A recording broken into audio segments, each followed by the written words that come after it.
Assalamualaikum warahmatullahi wabarakatuh. Izin memperkenalkan diri, kami dari kelompok 6 dari kelas X3E. Dengan saya Dinda Hairunisa Jalih. Perkenalkan, dengan saya Nur Khalilah. Perkenalkan, nama saya Siti Siva Fatona. Pada kesempatan ini, kelompok 6 akan menjelaskan tentang uji normalitas, Lilliefors, dan Chi kuadrat. Apa sih uji Lilliefors dan Chi kuadrat? Yuk kita cari tahu. Uji Lilliefors adalah uji normalitas yang dilakukan apabila data merupakan data tunggal atau data frekuensi tunggal, bukan data berfrekuensi kelompok. Hipotesis yang harus diuji adalah pertama ada H0 yaitu data berdistribusi normal. Lalu yang kedua ada H1 atau data tidak berdistribusi normal. Dengan syarat tolak H0 jika L hitung lebih besar dari L tabel.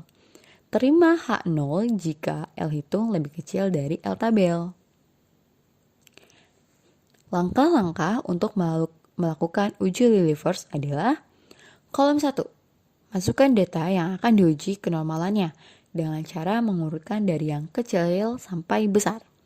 Kolom 2. Masukkan frekuensi data. Kolom ketiga, masukkan data frekuensi secara kumulatif. Kolom keempat, transformasikan data pada kolom I menjadi ZI. Dengan rumus transformasi adalah Z sama dengan XI dikurang rata-rata per simpangan baku.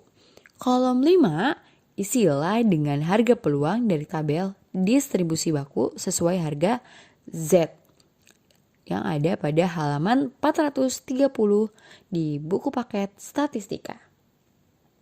Kolom ke-6, FZI, hitunglah luas area di bawah kurva normal. Tabel distribusi normal baku pada buku utama hanya membaca 0,5 dari keseluruhan luas kurva. Karena itu, untuk Z yang berharga negatif, kurangilah dengan 0,5 dan untuk Z yang positif, tambahkan dengan 0,5.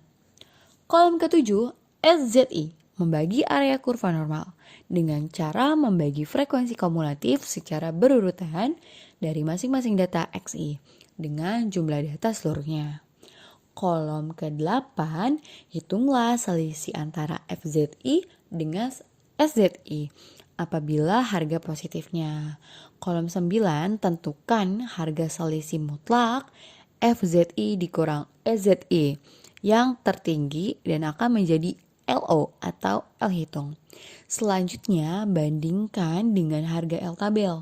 Dengan N adalah jumlah sampel dan taraf signifikat 5%. Kriteria uji atau tolak H0 jika L hitung lebih besar dari L tabel. Terima H0 jika L hitung lebih kecil dari L tabel. Nah, di sini kelompok 6 akan menjelaskan contoh soal uji Lilliefors dan cara penyelesaiannya. Mohon disimak ya.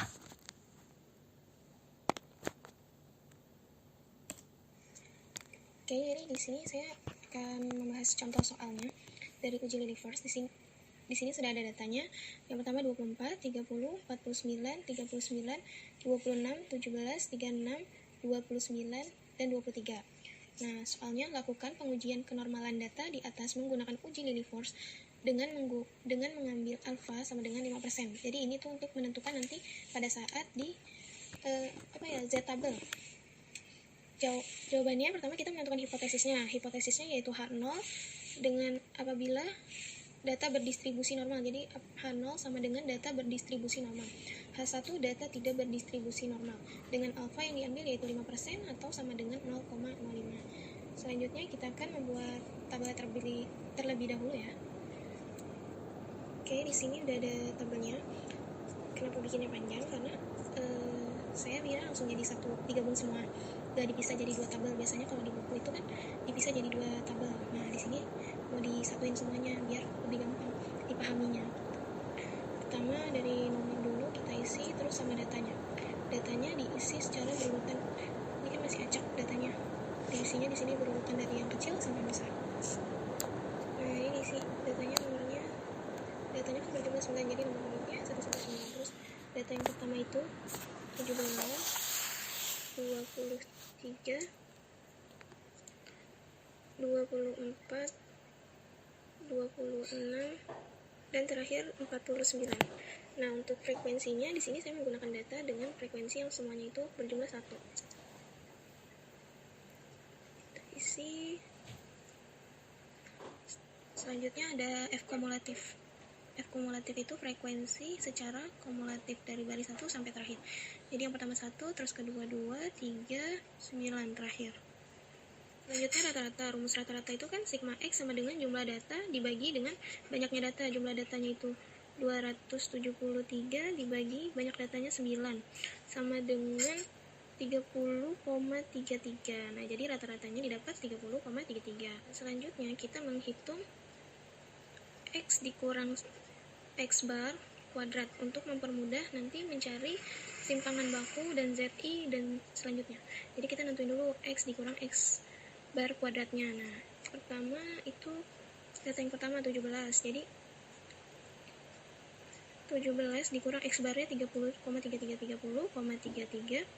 kuadrat sama dengan hasilnya itu negatif 13,33 kuadrat. Nah, sama dengan 177,69. Nah, untuk mempermudah penghitungan, teman-teman boleh menggunakan kalkulator. Yang kedua itu 23 dikurang 30,33 X barnya kuadrat sama dengan negatif 7,33 kuadrat sama dengan 53,73. Data selanjutnya itu 24 dikurang 30,33 kuadrat sama dengan negatif 6,33 kuadrat sama dengan 40,07. Dilanjut ke data berikut. Dilanjut penghitungannya sampai data terakhir ya teman-teman.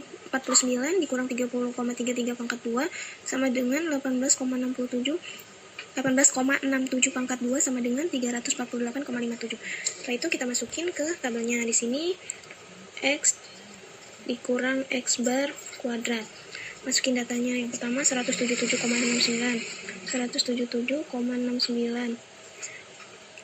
Terus selanjutnya 53,73. Selanjutnya 40,07. 348,57. Terus dihitung sigmanya, di total jumlahnya itu ada 688,01. Selanjutnya ada F frekuensi dikali ini X dikurang X bar kuadrat. Nah, ini untuk memudahkan teman-teman semua menghitung simpangan bakunya di sini. Jadi F-nya itu frekuensi dikali dengan X dikurang X bar kuadrat. Tapi karena di sini frekuensinya satu semua, maka hasil dari sini nggak berubah ke sini. Jadi kita tetap 1 kali 177,69 ya 177,69. Terus 53,73. 1 dikali 40,07 ya 40,07 sampai terakhir. Bedanya adalah kalau misalkan di frekuensi ini ada datanya 2 atau 3 atau 4 dan seterusnya, maka hasil dari frekuensi dikali X dikurang X bar kuadrat ini akan berbeda dengan X dikurang X bar kuadrat. Sampai akhir yaitu sigmanya ditulis juga 688,01. Selanjutnya tabel yang mau diisi itu ZI. Untuk mengisi tabel ZI kita perlu menghitung simpangan baku dulu. Jadi terlebih dahulu kita hitung simpangan bakunya. Simpangan baku sama dengan rumusnya S sama dengan akar sigma F dikali X min X bar kuadrat dibagi N min 1. Dengan N itu jumlah data, F itu frekuensinya, X dikurang X bar. X bar itu rata-rata, sama dengan tadi kita udah punya kumulatif sigma, jumlah dari F dikali X dikurang X bar, jadi 688,61. 688,01 dibagi N min 1, N nya itu data 9, dikurang 1, 9 dikurang 1, 8. Akar sama dengan akar dari 86 sama dengan 9,27. Ini negatif ya teman-teman. Terus selanjutnya itu 24 dikurang 30,33 dibagi 9,27 sama dengan negatif 0,68. Diteruskan sampai data terakhir. Ini 39 dikurang 30,33 dibagi 9,27 sama dengan 0,94. Ini 0,94 ya teman-teman. Masukin 0,61, 0,94, yang terakhir itu 2,01. Nah, selanjutnya ada pengisian kolom Z-tabel. Nah, Z-tabel ini dilihat dari buku Profesor Supardi halaman 430, ada tabel seperti ini. Nah, dilihat dari nilai ZI-nya. ZI awalnya negatif 1,44. Nah, untuk Z-tabel ini negatifnya sudah nggak ada ya. Jadi 1,44. Kita lihat di sini. 1,44. Lihat dari nilai Z-nya. Z-nya 1, berarti 1,44. Nah, 44 ini 1,4 ada di kolom keempat ini. Jadi dilurusin ini ke sini 1,44, maka ada dapat nilai 4251. Maka hasilnya ditaruh di sini 0,4251. 0,79. Berarti di sini carinya 0,7 di kolom ke-9 terakhir. Berarti dari sini nah 2852, maka hasilnya 0,2852. Untuk selanjutnya 0,68, berarti teman-teman cari di baris 0,6, baris 0,6 di sini, terus dicari di kolom 8. Kolom 8-nya ada di sini, berarti 2517, maka hasilnya 0,2517, 0,2517. Diteruskan sampai baris terakhir ya teman-teman. Nah, ini setelah kolom Z tabelnya saya isi sesuai dengan angka yang di sini dan di tabel di buku Profesor Supardi yang ada di halaman 430.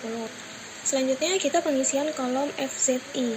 FZI itu didapat dari jika ZI-nya bernilai negatif, maka 0,5 dikurang nilai Z tabel. Z tabel itu yang ini. ZI itu yang ini ya teman-teman. Nah, jika ZI-nya positif, maka 0,5 ditambah nilai Z tabel. Yuk kita mulai pengerjaan pertama. Untuk data pertama itu nilai ZI-nya negatif, berarti 0,5 dikurangi nilai Z tabelnya itu 0,4251. Maka hasilnya sama dengan 0,0749.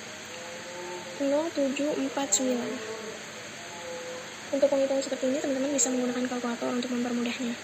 Selanjutnya masih negatif, berarti 0,5 dikurang 0,2852 sama dengan 0,2148.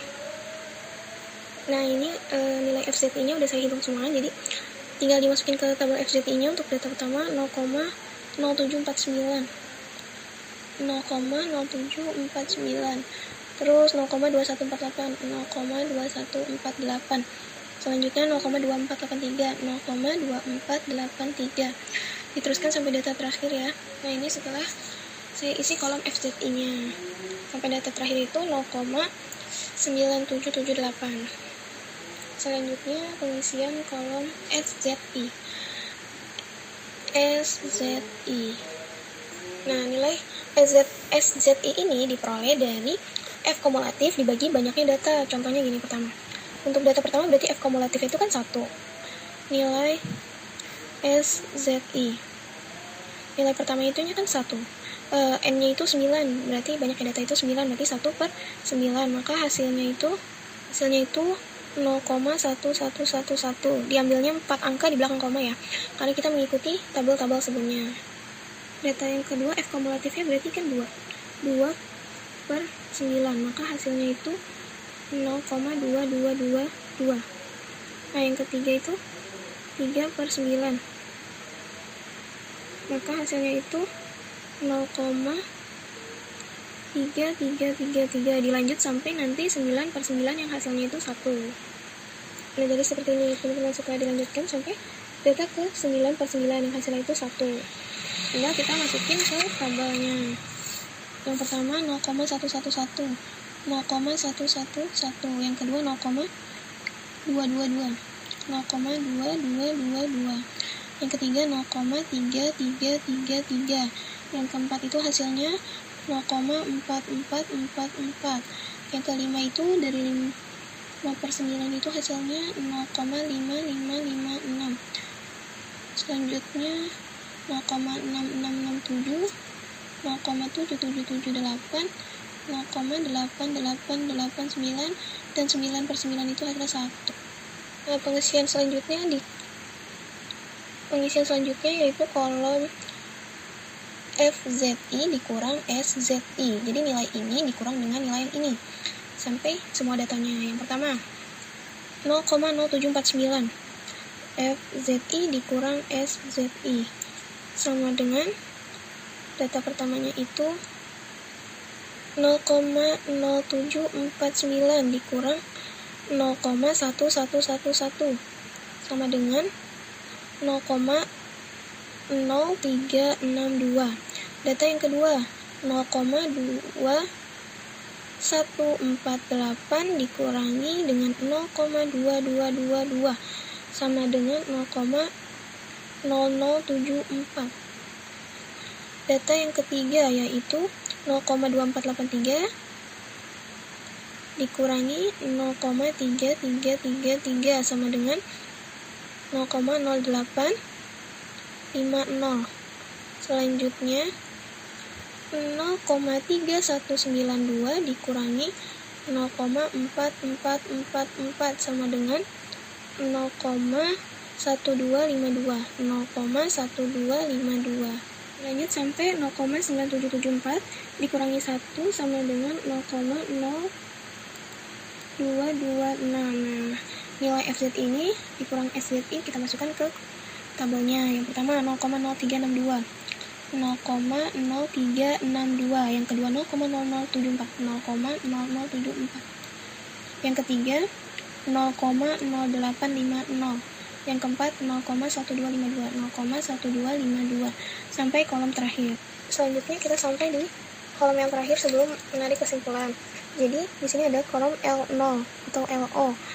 Jadi LO ini diperoleh dari nilai yang paling besar yang ada di kolom FZI dikurang SZI. Cari nilai terbesar dari FZI dikurang XZI, maka yaitu hasilnya 0,1827.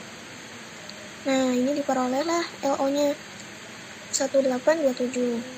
Nah, selanjutnya setelah diperoleh nilai L0, maka kita akan menguji kriteria uji tolak hipotesis atau H0 jika L hitung itu lebih besar daripada L tabel. Nah, L hitung tadi LO yang tadi. L0-nya 0,1827. Nah, untuk menentukan L tabel, lihat tabel di LeForce dengan taraf nyata alfanya itu 0,05. Dengan jumlah sampelnya 9 data. Tadi data yang kita hitung kan berjumlah 9. Lihat di halaman 471. Nah, ini ada bukunya di halaman 431. Jadi N-nya itu 9, maka kita cari di baris ke-9 dengan kriteria taraf nyatanya itu 0,05. Jadi tarik lurus, maka ada di hasilnya 0,271. Jadi diperoleh nilai L tabelnya itu 0,271. Menentukan kriteria uji hipotesisnya dengan cara jika L0 sama dengan L hitung itu lebih kecil daripada L tabel, maka H0 diterima. Kita lihat di sini, L0-nya itu 0,1827 dibandingkan dengan 0,271, maka itu lebih besar 0,271. Jadi L hitungnya itu lebih kecil daripada L tabel.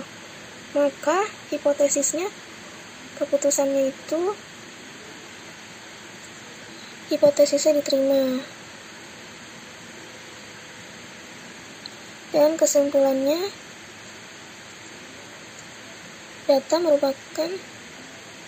datanya berdistribusi normal. Selesai, teman-teman.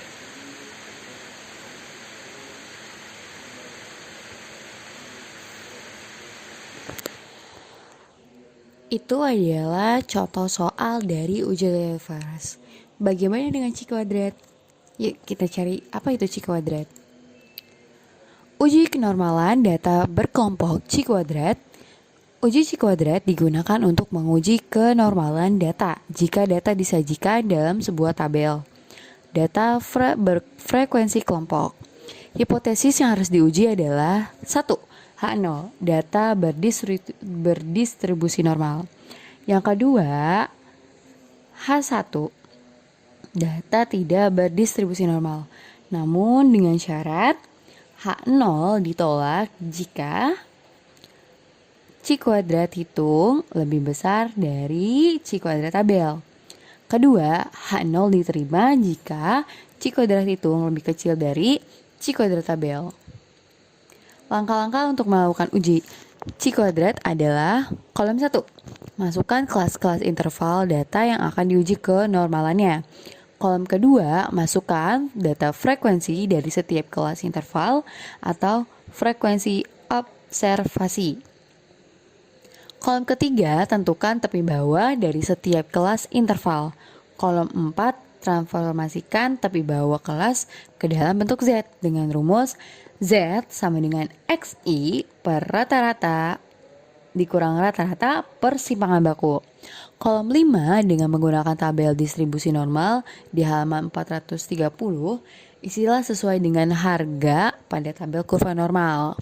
Kolom ke-6, tentukan luas di bawah kurva normal atau FZI. Tabel distribusi normal baku di halaman 430 hanya membaca 0,5 dari keseluruhan luas kurva.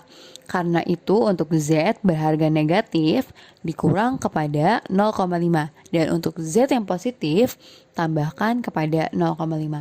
Kolom ke-7 menentukan luas kurva di antara kelas interval dengan cara mengurangkan luas kurva di bawah kurva normal dengan luas kurva normal kelas sebelumnya atau FZI dikurang I. Kolom ke-8 tentukan frekuensi ekspektasi dengan cara mengalihkan luas kelas tiap interval dikali jumlah sampel. Kolom ke-9 tentukan frekuensi ekspektasi dengan cara mengalihkan luas kelas interval dikali jumlah sampel. Kolom ke-9 menentukan C kuadrat untuk setiap kelas interval dengan rumus C kuadrat sama dengan FE dikurang FO kuadrat per FO. Lalu tentukan C kuadrat hitungnya seperti yang dirumus.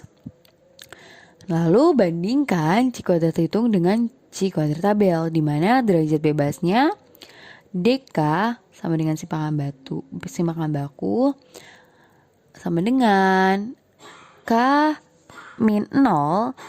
K adalah banyaknya kelas interval dan tara signifikat alfa sama dengan 0,05 dengan keterangan hipotesis 0 ditolak jika C kuadrat hitung lebih besar dari C kuadrat tabel.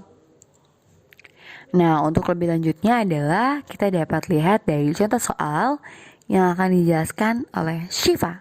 Mohon disimak.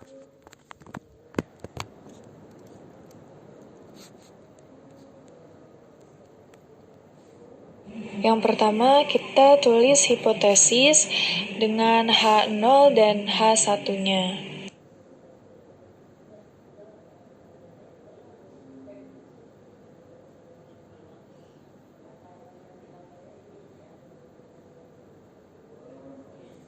Selanjutnya yang kedua, kita buat tabel statistik uji C kuadrat atau X pangkat 2 ya. Nah, sebelum kita ke tabel uji C kuadratnya, kita buat tabel distribusi frekuensinya dulu. Seperti ini tabel distribusi frekuensinya. Sekarang kita mencari nilai XI. Karena di tabel distribusi XI-nya itu titik tengah. Titik tengah dari intervalnya. Nah, titik tengahnya itu dapat 54,5, 64,5, 74,5, 84,5 dan 94,5. Nah, sekarang FI dikali XI. Frekuensi dikali XI-nya jadi 163,5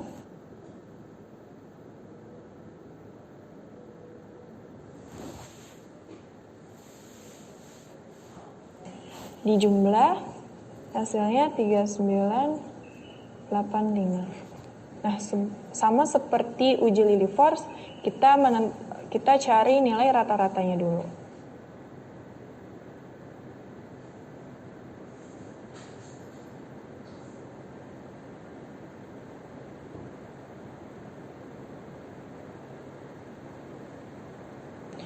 Terus kita hitung ya, XI-nya 54,5 dikurang rata-ratanya di pangkat 2. Misalnya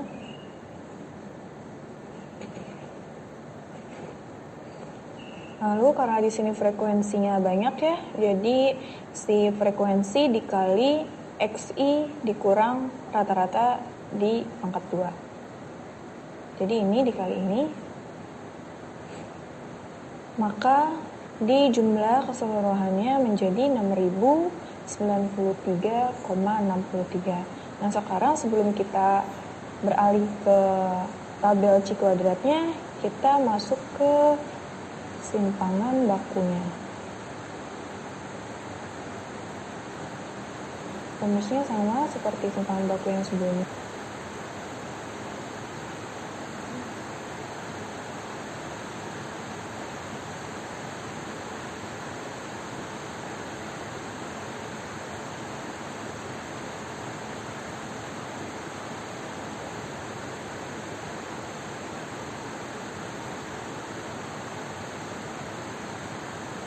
Ini simpangan baku yang akan kita gunakan di tabel C kuadrat. Nah, untuk tabel C kuadrat ini kita transformasikan yang sebelumnya tadi, tabel distribusi frekuensi, XI-nya itu titik tengah intervalnya. Sedangkan sekarang kita rubah XI-nya menjadi tepi kelas XI. Jadi tepi kelas dari interval tersebut. Nah, tepi kelas nanti kita tulisnya di kolom sini. Kenapa kolomnya kita buat seperti ini? Di antara interval kita buat baris kosong biar nanti kita buat uji cobanya diadakan tepi kelasnya. Nah, cara menghitung tepi kelas karena di sini itu termasuk di bawah interval yang pertama ya, di bawah interval yang pertama. Batas bawah interval. Nah, sama aja ya. Batas bawah interval. Nah, batas bawahnya berapa? 50 dikurang 0,5. Jadinya 49,5. Kita taruhnya di sini. Nah, sekarang yang kedua, tepi bawah dari interval yang kedua, itu 60 dikurang 0,5 jadi 59,5. Nah, untuk yang ini kita ambil bukan batas bawah tapi batas atas. Batas atasnya mana? Itu 99 ditambah 0,5. Kalau batas bawah kan dikurang ya 0,5, tapi kalau batas atas itu ditambah 0,5 jadi 99,5. Nah, untuk menentukan nilai ZI sama seperti uji Lillie Force, rumusnya XI dikurang rata-rata dibagi simpangan baku. XI-nya itu kita ambil dari tepi kelasnya. Jadi contohnya yang pertama 49,5 dikurang rata-rata, rata-ratanya 79,7 dibagi simpangan bakunya 11,15. Seperti itu. Nah, ditaruhnya juga tepat di samping si nilai XI-nya, jangan di bawahnya. Nah, selanjutnya Z tabel dari nilai ZI-nya. FZI. FZI sama juga seperti uji Lillie Force. Rumusnya jika ZI-nya negatif, maka rumusnya 0,5 dikurang Z tabel. Dan jika ZI-nya positif, maka R-nya sama dengan 0,5 ditambah ZI. Selanjutnya LI. LI rumusnya F ZI dikurang F ZI dikurang 1. Maksudnya apa? Jadi LI ini kita menentukan nilai tengah antara FZI yang ini dikurang dengan FZI sebelumnya. Jadi contohnya ya seperti ini, kita ke atas XI ya, X pertama, FZI-nya itu yang 0,0351 dikurang FZI sebelumnya, itu 0,0014. Seperti itu. Hasilnya 0,0337. Yang kedua sama, ke atas kita kurang, jadi 0,1814 dikurang 0,0361, hanya 0,1463, dan seterusnya. Hasil LI ya, X1-nya 0,0351 dikurang 0,0014, ditaruhnya di tengah antara FZI yang pertama dan sebelumnya. Jadi nanti dia satu garis dengan interval kelasnya. Untuk menentukan FE sama dengan LI dikali N. N yaitu jumlah data. Jumlah datanya ada 50.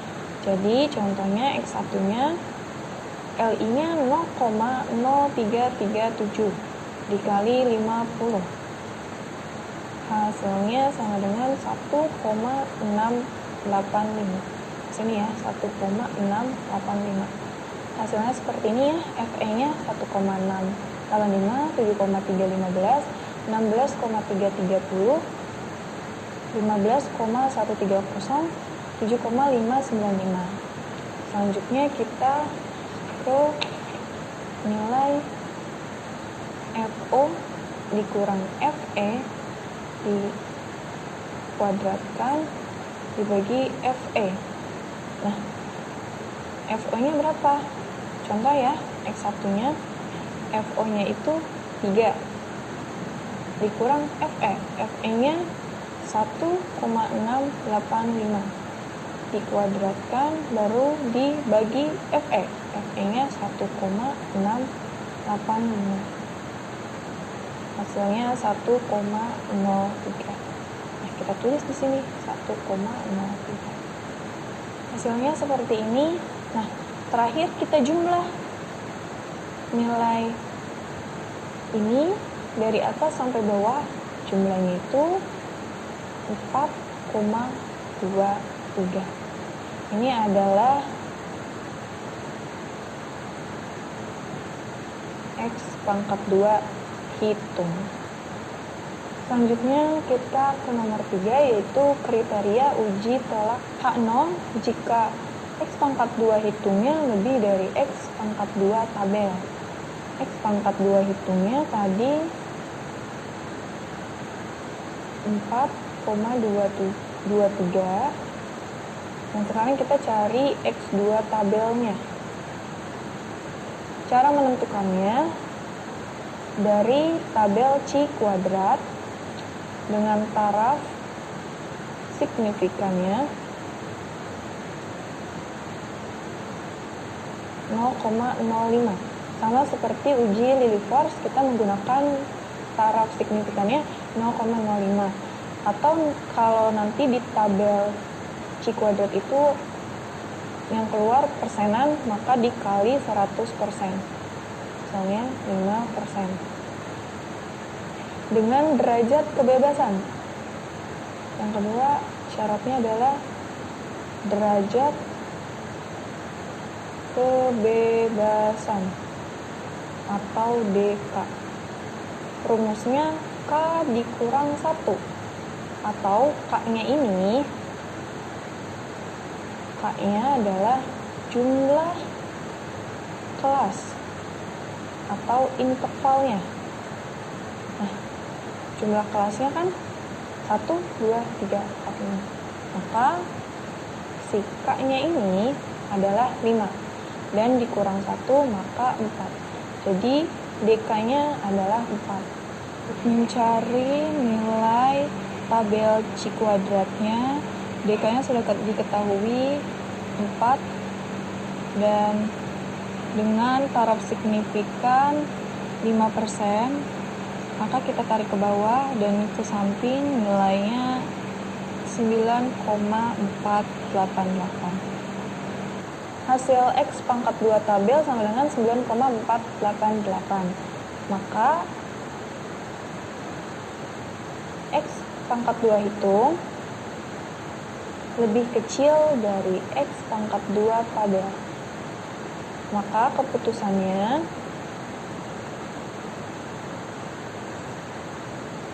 H0 diterima. Kesimpulannya, data berdistribusi normal.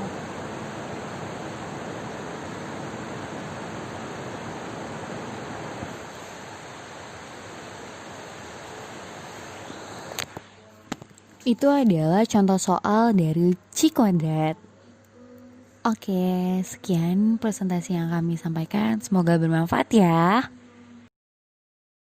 Sekian presentasi dari kita. Kurang lebihnya mohon maaf. Jangan lupa like. Jangan lupa komen and share ke teman-teman kalian ya. Dan jangan lupa subscribe ya. Terima kasih.